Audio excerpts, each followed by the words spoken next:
Colleen, I love you. Ramdam na ramdam ko ang pagiging sincere niya sa sinabi niya kaya nangihina akong binaba ang kutsara at tinidor ko at napatitig sa mga mata niya. May binabala ka na naman ba, Gabriel? Linggo ngayon at wala akong pasok pero may inayos akong papel para sa business JC. Pagpasok ko ng bahay sa malubong agad ng anak ko na nakangiti sa akin at mahigpit akong niyakap. Welcome home, Mommy. Kumain ka na po ba? Sweet na tanong niya kaya hinalikan ko naman siya sa noo at sumagot. Hindi pa, baby, pero sabay tayong kakain. Gusto mo ba yon? Malambing kong tanong kaya't nagliwanag ang mukha ng anak ko at nagtatalon pa sa tuwa. Sige po, Mommy. Masiglang sagot ni Howard kaya't tumawa ako at tumayo dahil bibigay ko muna tong papeles kay JC. Wait mo si Mommy dito, ha? Pupuntahan ko lang sa kusina mo si Ninong JC dahil may ibibigay ako sa kanya. Paalam ko kaya tumango naman ang anak ko. Dumiretso na ako nasan si JC. Pero bago pa ako tuloy makapasok, tumunog ang cellphone ko. At nang tingnan ko to'y nakita kong may text kay Gabriel, kaya binasa ko to. Ready yourself, wife? Pinagsawalang bahala ko nilang to dahil baka trip na naman ako ni Gabriel at baka naboboard lang sa buhay niya. Nang makita ko sa kusina si JC, mabilisan akong umupo sa harapan niya na ikinagulat naman niya. This is all the information that you need, JC. Saad ko habang narinig ko ang tawa ng anak ko sa likuran ko. Nasa kusina ako ni JC dahil may pinakuha siya sa akin ng mga information na kakailanganin namin para sa isang business. Very good, baby. Ang bilis mo talagang kumilos. Pagpuri niya pero tinaasan ko lang siya ng kilay. Napatingin sa anak kong papatakbo sa direksyon ko. Mommy, someone is looking for you. Saad naman ni Howard kaya binuhat ko siya at tinanong ko sino. Who's this person, baby? Agarang tanong ko kaya't kumunot munang noon niya bago sagutin ang tanong ko. He said he is my dad, but for me to dad, JC is my daddy. How come he became my dad? Nainis niyang tanong habang ako naman nanlamig sa narinig ko. Narinig kong mahihinang pagmumura ni JC. Nakita ka ba niya, buddy? Kalmadong pagtatanong ni JC sa anak ko, kaya tumango naman to at tumingin sa akin. Yes po. Also, he said I am his son. I am the mafia's son. Nalamig ako sa sinabi ng anak ko kaya marahan ko siyang binaba at tinawakan ng mukha niya. Dito ka lang, baby, ha? Kakausapin lang ni Mommy ang naghahanap sa akin. Nakangiting sambit ko kaya kahit nakitaan ko ng pagtataka sa mata ng anak ko, sumunod na lang siya sa akin. Pero bago ako lumabas ng kusina, muli kong tiningnan si JC na ngayon nakamasid sa amin. Tila inaabangan ang gagawin kong hakbang. Nang mapansin niya nakatingin ako sa kanya, ngumiti siya sa akin. Isama mo na si Howard. Para sa anak mo, gawin mo to, Colleen. Naghahanap pa rin ng kalinga ng ama si Howard. Sabihin mo sa kanyang totoo. Saad ni JC kaya nang hinakot na pahawak sa gilid ng mesa dahil napuno ng takot ang buong sistema ko. Hindi ko ito napaghandaan. Mommy, siya po ba talagang daddy ko? Yun man na naghihintay sa atin? Napabalik na lang ako sa sarili ko nang marinig ko ang boses ni Howard na ngayon nakatitig sa mga mata ko. Kaya umupo ako para pantayan siya. Mahinang gililo ang buhok niya. Pinilit kong umiti para hindi niya mahalatang naiiyak ako. Baby, magkagalit ka ba kay Mommy kapag sinabi kong siya ang daddy mo? Mahinang tanong ko kaya mas nagtaka ang mga mata niya. Paano ko ba ito ipapaliwanag sa 4 na taong gulang na bata? Gusto kong sabunutan ng sarili ko. Dahil hindi ko mahanap ang tamang salitang gusto kong ipaliwanag. Mommy, si daddy po ba yun? Kasi po we have the same face po eh. Inosenteng paliwanag ng anak ko kaya tuloy ang bumagsak ang mga luha at dahan-dahang tumango. Yes, baby, siya nga. Hindi ko na maitatago sa anak kong sekreto ko. Alam ko matalinong anak ko kaya mabilis siyang naiintindihan ang nangyayari sa paligid niya. Dahil sa narinig niya ay biglang nagliwanag ang mukha niya at sa kauna-una ang pagkakataon, nakita ko ang pag-iyak niya at biglang nagliwanag ang mukha niya. Kaya hindi ko na mapigilan ang sarili kong yakapin siya at pakalmahin. Nang ginawa ko yon, ramdam ko ang pagigog ng balikat ng anak ko at ang kaunti niyang panginginig kaya tinalikan ko ang gilid ng noon niya. Mommy, can I hug daddy now? Miss na miss ko na po siya. Umiiyak niyang saad kaya kahit ramdam ko ang takot sa sistema ko, daan-daan akong bumitaw sa pagkakayakap sa kanya at tinignan siya sa mga mata. Go, baby. Alam kong matagal mo nang gustong makita si daddy. Hindi na tayo hahabulin ng monster kasi naandito na siya. Paliwanag ko at to'y masayang umalis si Howard sa harapan ko. Napatakip ako ng bibig dahil sa boses ng anak ko. Daddy! Daddy, you're finally home! Baka sa boses ni Edward ang galak at narinig ko pang paghagulhol nito. Naramdaman ko na lang tinayo ako ni JC. Hinawakan ng pisngi ko para pakalmahin ako. Colleen, hindi habang buhay, sarili mo lang papakinggan mo. Sige na, 5 taon ding naghintay si Gabriel para mangyari to. Lumabas ka na at harapin mo siya. Mahinang paliwanag niya, kaya tumango ako at pinunasan ng mga luha ko. Ilang buntong hininga pa nga ang ginawa ko bago nakalabas sa kusina at tingnan ko sila'y halos manlambot ang tuhod ko sa nasaksihan. Si Gabriel umiiyak ngayon habang hawak-hawak na sa mukha ni Edward. Tila sinasaulong buong mukha niya. Kitang-kita ko sa mukha niya. Nang makita niya, "Daddy, we have the same eyes at kamukhang kamukha kita." Bakas ang pagkagiliw sa boses ni Edward at muli, niyakap si Gabriel na ngayon napapikit na dahil sa ginawa ng binata. "Daddy, alam mo po ba araw-araw po ako nagdarasal na makasama ka na po namin ni Mommy para di po siya mahirapang paalisin ng monster na gusto pong manakit sa amin. I love you, Daddy." Madamdaming wika ni Howard dahil para tuluyan na akong bumigay at tumalikod sa kanila. Hindi ko na kaya. 4 na taong gulang pa lang si Howard pero alam na niya ang nangyayari sa paligid niya. Naging selfish ako hindi lang kay Gabriel kundi pati na rin kay Howard na anak namin. Pinagkait ko sa kanya ang pagiging ama ni Gabriel sa kanya. Nasa isip ko lang ng mga panahong yon, ilayo siya kay Jimmy Maceda para hindi madamay. Pero hindi ko aakalaing hahanapin niyang kalinga ng isang ama. Pakiramdam ko, ginawa ko rin sa anak kong naramdaman ko nung naghahanap ako ng pagmamahal ng isang ama. Pinaramdam ko kay Howard ko ng pakiramdam ng walang ama sa tabi niya. Dahil natauhan ako'y malakas ako napahagulhol. Napay ako sa sakit na nararamdaman ngayon. Ang tanga-tanga ko. Ang sama-sama ako sa kanilang dalawa. Ang selfish mo, Colleen. Ang selfish mo. Bulong ko sa sarili ko at malakas na iniyampas ang dibdib ko dahil sa bigat na nararamdaman ko. Pero napatigil ako sa ginagawa ko nang may 2 pares ng sapatos ang tumigil sa harapan ko. Kahit di ko man makita ang kabuuan ay alam ko si Gabriel ito. Kaya na makita ko siya lalo ko napayo ko. Lumakas ang paghagulhol ko. Hindi ko kayang tingnan siya sa mga mata. Nagigilty pa rin ako sa ginawa ko. Kahit ilang tago o pagtakas pang gawin ko, alam ko, mahahanap at mahahanap pa rin kami ni Gabriel. Dahil sa sobrang okupado ng isip ko, naramdaman ko na lamang ang paghawak ni Gabriel sa 2 braso ko at tatagpuan ko na lang ang sarili kong nakakulong sa mga bisig niya. Di ko man aminin, nakaramdam ako ng kapayapaan sa mga bisig niya. Ang sama kong ina, ang selfish ko. Pag-amin ko at muling humagulhol kaya mas lalo niyang hinigpitan ang pagkakayakap sa akin at pinapakalma ako. "Hush now, Colleen, ikalma mo yung sarili mo. Hindi ako galit sa'yo. Sa katunayan nga mas lalo pa kitang minahal dahil sa naging desisyon mo." Aniya kaya mabilisan akong umalis sa mga braso niya. Lumuluhang nakatitig sa mga mata niya. "Ano ang ibig mong sabihin, Gabriel?"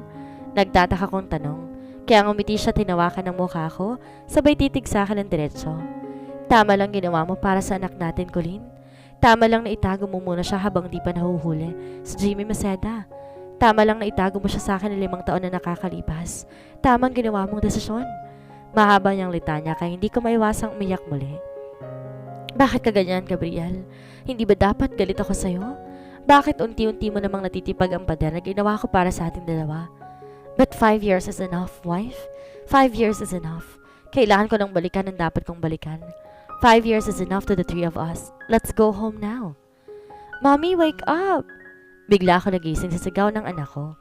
Nang tuluyan kong maimulat ang mga mata ko, bumungad sa akin ang masayang mukha ni Howard at naramdaman kong paghalik niya sa pisngi ko. Naranaginip lang ba ako? "Good morning, Mommy. How's your sleep?"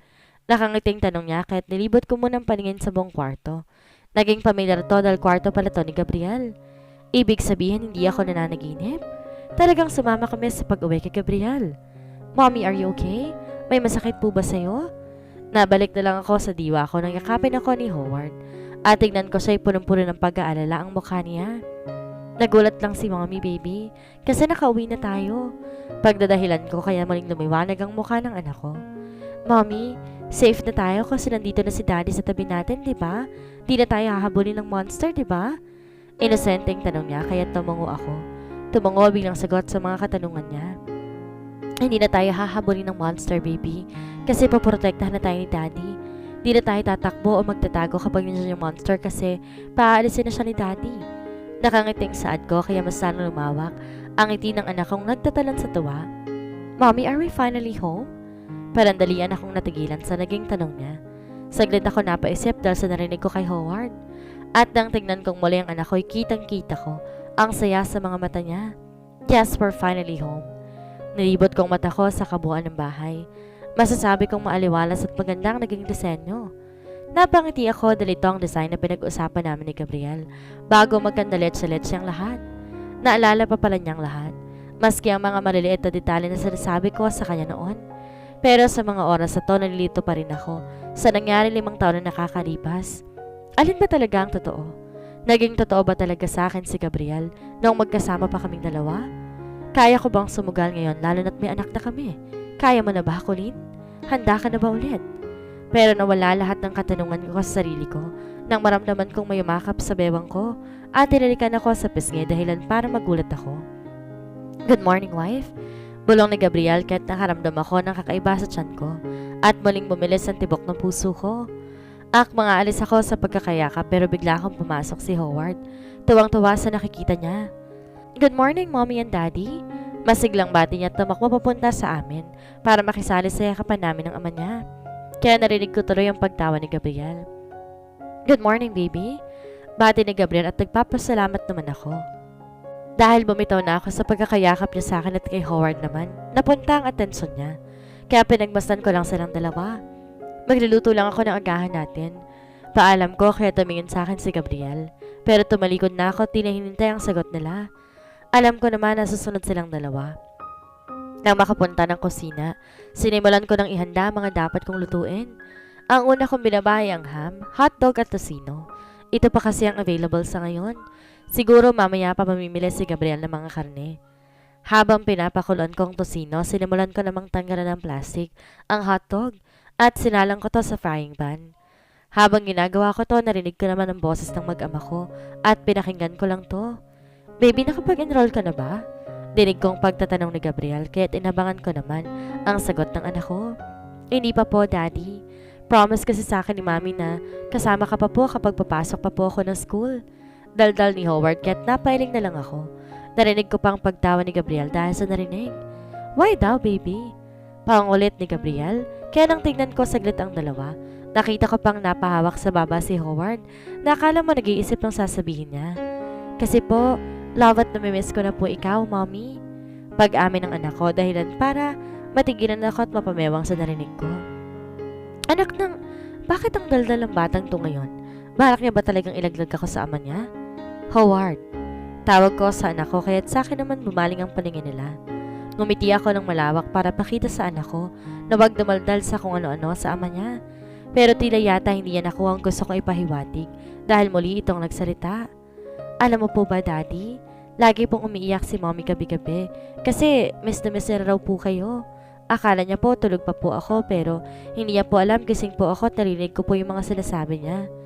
Dahil sa sinabi ni Howard, mabilisan kong pinatay ang niluluto ko at pumunta sa harapan niya para kausapin.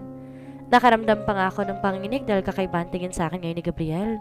Matawa ka ng John, Gabriel. Mabibigwasan kita mamaya kapag tayong dalawa na. Baby, di ba sabi ko sa'yo, wag na wag ka magkukwento sa iba, lalo na kapag narinig mo lang. Nakangiting pangaral ko pero gumuhit sa mukha ni Howard ang pagtataka at napasimangot. Pero mommy, totoo naman po yung sinabi ko, di ba? Love at miss you na po si daddy kaya lagi po ikaw umiiyak. Sagot niya dahilan para matigilan ako. Mawala ang ngiti sa mukha ko. Sa mga oras ito parang gusto ko na lamang muling ibalik si Howard sa sinapupunan ko dahil sa kadaldalan niya. Ramdam ko rin ang hiyang bumabalot sa katawan ko. Dahil totoong mahal ko pa rin ang ama niya sa kabila ng sakit na binigay niya sa akin. Kaya malakas akong bumuntong hininga, pilit nang umiti para di mahalata ng dalawa na grabe yung epektong sinabi sa akin ni Howard. Magsasalita na sana ako pero natigil to nang maramdaman ko ang kamay ni Gabriel na humawak sa bewang ko at hinapit ako palapit sa kanya. Di agad ako nakareact dahil sobrang pagkabigla sa ginawa niya. Hanggang ngayon kasi naninibago rin ako sa kinikilos niya. Mas lalo siya naging malambing sa akin. Baby, di ba malapit ng birthday mo? Anong gusto mong gift? Pag-iiba ng usapan ni Gabriel na pinagpapasalamat ko. Dahil sa kanya muli ang atensyon ni Howard. Ibibigay niyo po ba talaga ang wish ko, mommy at daddy? Magiliw niyang tanong kaya ako nang sumagot. Yes, baby. Ano bang gusto ng Howard namin? Pagtatanong ko at lumayo kay Gabriel dahil kinaliti ko si Howard na ngayon hindi na magkamayo sa pagtawa. Gusto ko pong magkaroon ng kapatid. Nakangiting sagot niya dahilan doon. para mawala ang itikot mapapikit ng mariin. Sigurado na ako. Ibabalik ko na si Howard sa sinapupunan ko. Tuwang-tuwa ka na naman, no? Ani ko habang katabi ko si Gabriel na ngayon may tulak-tulak na cart at malawak ang pagkakangiti. Gusto mo bang gawin natin yung hinihingi ni Howard? Willing naman ako, misis ko. Nakangiting saad ni Gabriel kaya malakas kong hinampas siya ng chichirya na nakuha ko. Dahil sa ginawa ko yun, malakas siyang natawa. Gago, pinagsasabi mo. Di pa nga tayo ayos sa dalawa tas pagbibigyan kita? Ano ka nananaginip? Di ko mapigilang saad. Kaya ngumisi siya at nilapit ang mukha niya sa mukha ko. Ano bang gusto mong gawin ko para magkaayos tayong dalawa? Pagtatanong ni Gabriel dahilan para matulala ako. Di ko alam kung anong isasagot ko sa kanya sa mga oras ito. Ano bang gusto mong gawin ni Gabriel para maging maayos sa kayong dalawa, Colleen? Gusto mong malaman ang katotohanan sa 5 taong lumipas? Para kung masaktan ka, kaya mo ba? Kaya mo ba ulit tanggapin ang sakit na binigay niya sa'yo? Lord Craigson. Umiwas ako ng tingin na may nagsalita sa tapat namin. Pagtingin ko, nagulat ako dahil nakayo kong lalaki. Tila sobrang nilang ginagalang si Gabriel. Kanina ko pa napapansin ang ginawa nila. Kada makikita nila kami, yumuyo ko bilang paggalang. Nung una hindi ko pinapansin dahil baka nagkataon lang, pero ngayon natauhan na ako. Ibang-iba ngayon ang Gabriel na kaharap ko. Mas lalo naging makapangyarihan. Isang utos lang sa'yo talagang susundin mo na eh. Isang tingin lang sa'yo paniguradong ayaw mo nang tumingin sa mata niya dahil sa lamig nito. Dahil doon unti-unti kong inihakbang papalayo ang mga paa ko para bigyan sila ng oras sa pinag-uusapan nila. Halata kasing seryoso ang pinag-uusapan nila at wala akong karapatang manghimasok dahil di ko naman alam kung tukol saan to. Nakakatatlong hakbang pa lang ako pero nagulat na lang ako nang maramdaman kong paghawak niya sa kamay ko dahilan para lingunin ko siya. Bakit? Taka kong tanong pero tinaasan niya ako ng kilay at sumagot. Where do you think you're going, wife? Bibili lang ako ng mga karne. Sige, mag-usap muna kayo at pupunta lang ako sa meat section. Ani ko, tuloy na siyang iniwan. Na makarating na ako sa meat section, pumikit ako ng mariin. Pinipigilan kong luhang gustong kumawala sa mga mata ko. Hindi ko alam kung ba't naging emosyonal ako nitong nakarang araw. Kaya para pigilan nagbabadyang luha ko, huminga ako ng malalim at tinoon ang atensyon ko sa pagpili ng karne. Nang matapos ako, itutulak ko na sana tong pushcart pero naramdaman ko agad ang presensya ni Gabriel sa tabi ko. May gumugulo ba sa'yo, misis ko? Kanina ka patahimik, galit ka ba sa akin? Ano nagawa kong mali? Sunod-sunod niyang tanong. Kaya natawa ako nang mahina. Tumatawa ka na ulit. Nakangiting saan niya pero hindi ko muna to pinansin. Kaya mo yan, Colleen. Kaya mo siyang tanungin. Gabriel, ano ba talagang nangyari sa 5 taong lumipas? Pakiramdam ko kasi may binabala ka na naman ngayon. Lalo pat may anak na tayo. Ano ba talagang totoo? Ano ba talaga ang katotohanan, Gabriel? Hindi ko na mapigilan pa ang mga salitang lumalabas sa bibig ko. Dahilan para mawala ang ngiti sa labi niya at maging seryoso. Kitang-kita kong namumuong luha sa mga mata ni Gabriel. Dahilan para manikip ang dibdib ko. Nasasaktan ako. Ang sakit na humantong kami sa ganito. Ang sakit kasi hanggang ngayon hindi ko pa rin alam ang totoong nangyari sa 5 taong lumipas. Paano kung oras na yung nagtiwala ko kay Gabriel? Mababago kaya ang lahat? May mababago ba? Hindi ba namin masasaktan ang isa't isa? Colleen, handa ka bang malaman kung ano nangyari sa 5 taong lumipas bago ko humantong sa ganito? Kaya mo ba? Kasi ako, Colleen, hindi ko kaya. Hindi ko pa kayang paliwanag sa iyong lahat. Dahil sa sinabi niyang yon, tuloy ang naging blankong utak ko. Ano ba talaga, Gabriel? Nagising na lang ako na makaramdam ako ng uhaw. Nang tuloy na akong makabalik sa ulirat, dahan-dahan akong lumabas ng kwarto. Dumiretso pababa. Habang bumababa, nakarinig ako ng 2 boses na nag-uusap. Pagtingin ko kung sino, nagulat ako na makita ko siya ng tuluyan. Si Lance na ngay kausap si Gabriel, nakatalikod sa akin. Dahil si Lance ang kaharap ko, nakita niya agad ako at mabilis tumayo. Yumuko para magbigay galang. Good afternoon po, Lady Colleen. Magalang yung bate dahilan para mapatras ako sa gulat. Sakto naman pagharap ni Gabriel kaya't mabilisan ng hinuli ang kamay ko. Hey wife, I'm sorry kung hindi na kita nagising. How's your sleep? Marambing niyang tanong kaya nabilisan kong binawi ang kamay ko at napatingin sa kanya. Okay lang, iinom lang akong tubig. Paalam ko na kinatango nilang dalawa kaya mabilis akong umalis. Pagdating ng kusina, napasandal ako sa ref at napaisip. Paano nakilala ni Gabriel si Lance? Iimbestigahan na naman ba niya ito? Matapos kong uminom, dire-diretso lang ang pag-akit ko. Di na sila inabala pang tingnan ng dalawang nag-uusap. Isang hakbang pa lang ang ginagawa ko nang marinig kong pagtawag sa akin ni Gabriel. Wife, pwede ka bang pumunta sa opisina ko? Nakalimutan ko kasing kuhanin yung isang dokumento. Nakapatong lang siya doon sa lamesa. Saan niya kaya mabilis akong tumango at iniwan na sila. Na makapasok na ako sa opisina ni Gabriel, hindi ko maiwasan na mapangiti. Sobrang ayos at tinis ang opisina niya. Ni isang kalat wala kang makikita. Nang makita ko ng papeles na sinasabi niya, mabilisan ko tong kinuha dahil alam ko. Nagmamadali din silang dalawa ni Lance. Saktong pagkuha ko ng mga papeles, hindi ko nakita. May napasama pang isa dahilan para sumabog ang laman nito sa lapag. Dahil sa pagkataranta, mabilis akong yumuko para ayusin to. Pero na makita kong laman ng papel na sumabog, nagsimulang manginig ang kamay ko dahil picture ko at ni Howard na nakaipit dito. Dahil ako na-curious at isa-isa ko itong pinulat at pinakatitigang mabuti. Warrant of arrest ni Gabriel? Para saan? May kinalaman ba to sa nangyari 5 taon na nakakalipas? Hindi ko natapos ang binabasa ko na maramdaman ko ang sunod-sunod na pagtulo ng luha ko. Nababasa na nga ito ng mga papel na hawak ko. Base sa nabasa ko, 2 taong nakulong si Gabriel dahil sa kasong murder. Pero ang masara nagpabigat sa dibdib ko yung nalaman ko. Hindi peke ang kasalanan ni Gabriel. At ang nakuha kong papel, pineke niya lang para hindi ako mag-alala.